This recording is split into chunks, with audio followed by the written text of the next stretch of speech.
welcome to the I Ching Cafe. My name is Belinda Doveston, and here we are again at our weekly I Ching Forecast for the week commencing the 14th of October 2024.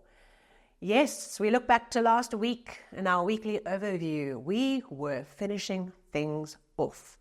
We had Hexagram at 64 before completion, the last few steps to the summit, working to achieve the completion of important cycles, important projects, things that we were needing to bring to a close, and paying really careful attention to making sure those last few steps were done really well, were really focused, and allowed us to get somewhere. And we had Hexagram 18, all those weeds in the garden needing to get stuck in and sort out the chaos and the mess. So quite an interesting combination of hexagrams last week, where completing things gave us access to being able to complete the mess and sort out the chaos. I spoke last week about getting the key to the secret garden, the walled garden, that completing things allowed us to access the next phase of our growth. And boy, oh boy, for me, was it a week of completion and a week of difficulty in completing things. There were issues where we had to go back 2 or 3 times to try and complete things. It really required a lot of energy and focus as those changing lines brought us to rally our energy in and cross and get somewhere, and therefore sort out the mess, get it all sorted. So there was a lot of spring cleaning action and energy in my life this week, and I assume something for you connected. So if there was a lot of cleaning up and sorting and weeding of that special little garden, and the completing of things allowed you to access it, do share a comment. Right, so getting into this week. We are halfway through October, and there are some interesting connections to this week's overview to the monthly forecast. So if you've not yet had a chance to take a look at the monthly forecast, where we are biting through and we are stripping away the excess and building our foundations, do go take a look. This week, our first hexagram, our first flow of change that is bringing us the opportunity, the energy to develop and grow, is hexagram 27, Nourishment. This is the bird with the open mouth, as you can see, and it brings us that idea of the top jaw, that line at the top, and the bottom jaw, the solid line at the bottom, 2 male lines, and in between a whole lot of female open lines, openness, the mouth, the open mouth, ready to receive, wanting to receive nourishment. This hexagram is all about the mouth, not just what goes in the mouth, but also what comes out the mouth. So there's 2 parts to working with this hexagram this week. We are thinking about what do we take in, okay, the nourishment we take in. This might literally be a very physical experience for you this week, or your attention is drawn to your physical body, your physical world this week, and you're thinking about your sleep and your nutrients and what you eat and what you consume and how you are looking after your physical temple. Okay, so that might be your focus. It might be an emotional nourishment week where our attention is drawn to how we are being emotionally nourished by our environments and the people around us, and how we are nourishing our own emotional landscape. Mental. Are we getting good mental stimulation, good mental food? What does good quality mental nutrition look like to you? And where can we take responsibility for elevating our game on the mental body, right? Spiritually, what is our spiritual food that we are taking in this week? Where do we feel hungry? When we work with this hexagram, we almost can tune into what part of our lives do we feel hungry or impoverished, right? Where do we feel dehydrated? Where do we need something that we're not getting? And this hexagram helps us to work with that, to tune into it and go and get what we need. So that's the what do we take in. But sometimes, I would say maybe all the time, what we say and what comes out our mouth is more important than what goes in, okay? I'm sure you've met someone who's very, very, very obsessed about their health and all the things that they eat, okay? But what comes out their mouth is just vile, okay? So we put our attention to, it's not just about what goes in, it's about what comes out. How do we use our words and our relationships and our experiences of other people to bring nourishment to the people around us? How can we be nourishing with our words and with those interactions. So we focus this week on both areas. How can we help others with nourishment?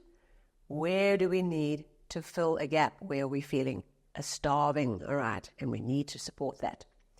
And so we develop, these hexagrams bring us little paradigms of development, little stories or lessons to help us focus on these 64 different facets of life. This week, our nourishment and how we nourish others and we nourish our world is front and center. 2 changing lines this week in the 4th and the 5th position, so they're both transitioned over that chasm. In the 4th line, okay, this line, the disturbance in our nourishment has churned things up. Okay, both lines actually speak to this idea of the source of nourishment is disturbed. There's a shake-up in what is happening. So nourishment might be your source of cash or income, or a nourishment might be how you used to do things and now you're doing a new thing, or you're trying a new thing, or you need to try a new thing. So there's a shake-up in energy that has happened. Right? And with this line, the shake-up brings us the opportunity to re-engage with our nourishment in a new way, to seek nourishment in a new way, to try new things. With this line, the way we do it is through tiger energy. We have had this changing line before, and this one says, seek out what you need with the vigor and the ferocity of a ravenous tiger. Okay. And that tiger energy is like male yang energy. Hunt down what you need. Okay. So we've got vigor and energy and action this week as we recognize there's an area where we are lacking. Okay. Maybe we're a bit starving in a particular area of our lives. We need to vigorously go and get what we need. Okay. Take out that tiger energy and be ferocious in hunting down the helpers. So the helpers might be a vitamin tablet, right? A helper might be something specific, a person, an association, a group, someone who can help you. So when we work with this line, what this line says is what we want to do, we don't yet have the strength to do alone.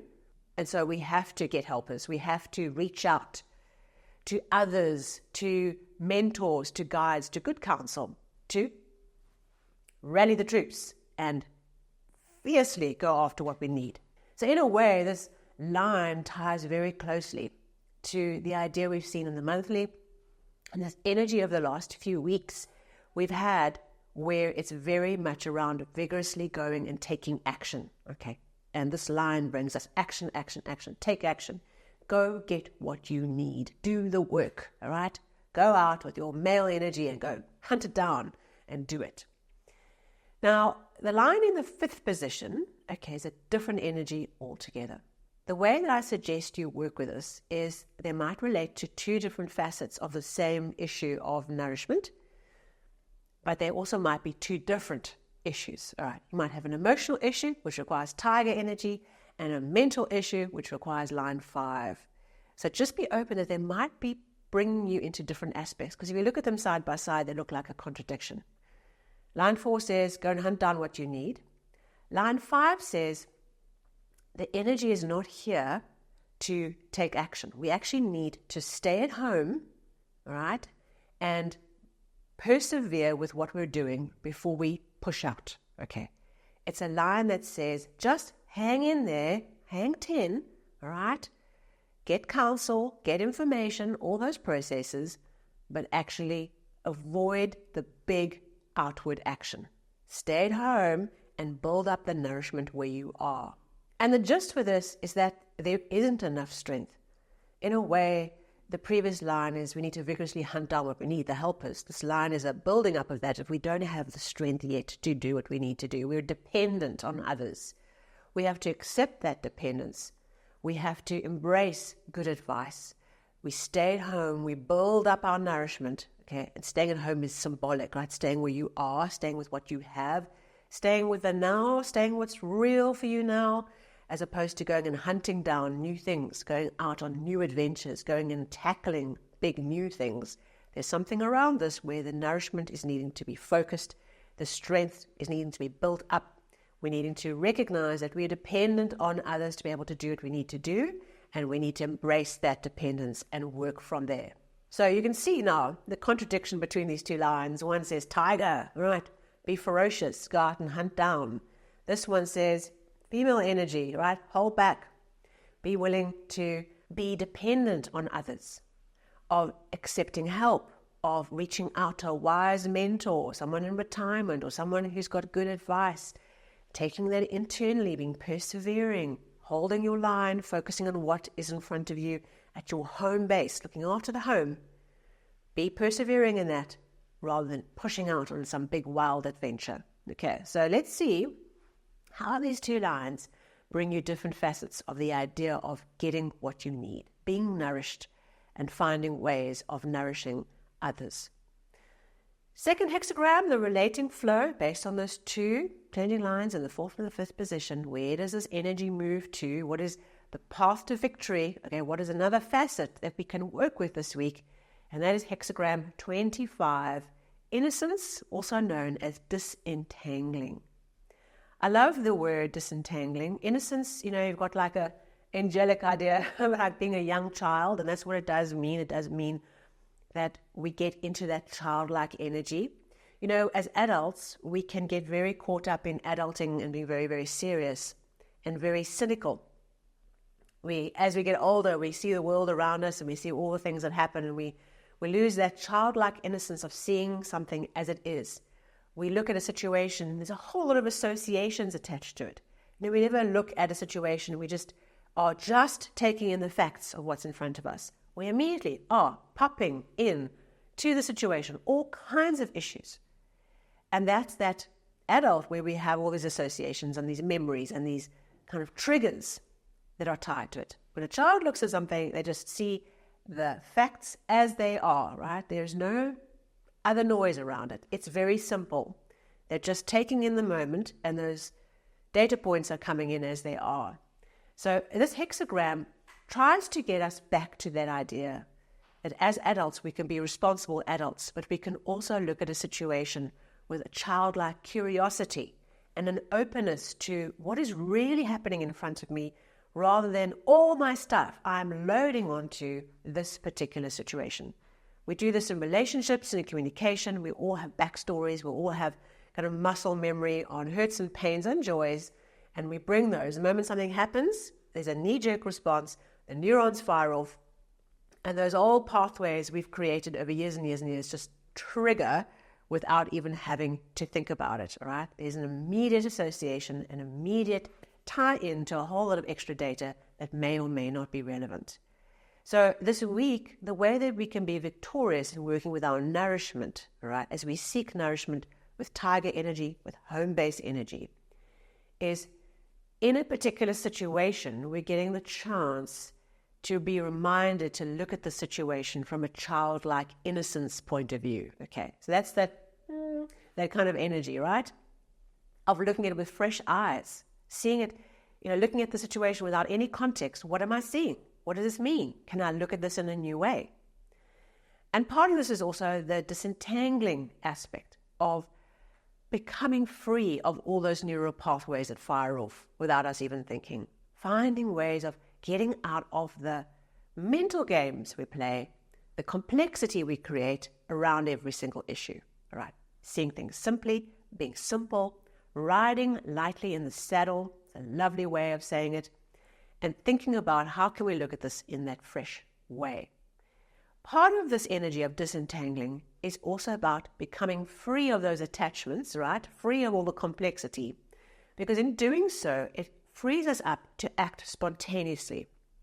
So that's the second aspect of this hexagram, is that if we encounter an unexpected opportunity, because this can also be the unexpected pregnancy, right? The unexpected, the spontaneous that pops up, the opportunity that pops up, the moment that pops up that we didn't control and create because we were crafting, okay, in this complex way. We were just staying open to the moment. We miss the opportunity to take action, to seize that moment, because we are so tangled up in other things that we are not able to seize the moment. So the tangling is a key part of how we are victorious this week, how we get that nourishment we need, is we disentangle from the complexity, from the things that are unnecessary hooks and connections that we make it too complicated. Everything's too complex. We make it simple this week. We stay open to things as they are, because that is how we seize the opportunity. That is how the nourishment comes in, through the unexpected source. So, an interesting week, as they always are, where we develop yet again through a different flow of change, through a different set of triggers and inputs and flows. This week, it's all about nourishment, ourselves and others, being tiger-like, understanding when it's time to be at home, when we are dependent and we're needing to build up our strength because we're not yet ready, and also where we need to be independent and free to react to the situation without all the complexity, the entanglements, the complexities we create around them. So this is the week we're going to do it. We'll do it together, and we'll keep on thinking back to this idea of stripping that we have for the whole month, right? Especially now in the second half of October, we're going to start building up that energy of Hexagram 23, stripping or splitting apart, building up our foundations, releasing things that are old, letting go of those, and biting through the obstacles in our way. Hexagram 21, which is our main hexagram for the whole of October, is an open mouth with an obstacle, all right? We now focus on the open mouth. What do we do to get the nourishment? And there's tiger energy sitting there in the 4th position. So we're going to do that. We're going to connect back to the monthly and see what we can do to grow, to unlock things, to develop beautifully in this month through the I Ching. Thank you so much for being here. If you like this or it was valuable, please thumbs up or share with someone who needs to hear this information. And of course, if you're new to the channel, subscribe, hit the bell, hit the follow button. If you're on the podcast, it would be great to have you back here on the regular. And of course, I look forward to seeing you next week for our next weekly overview. Until then, take care.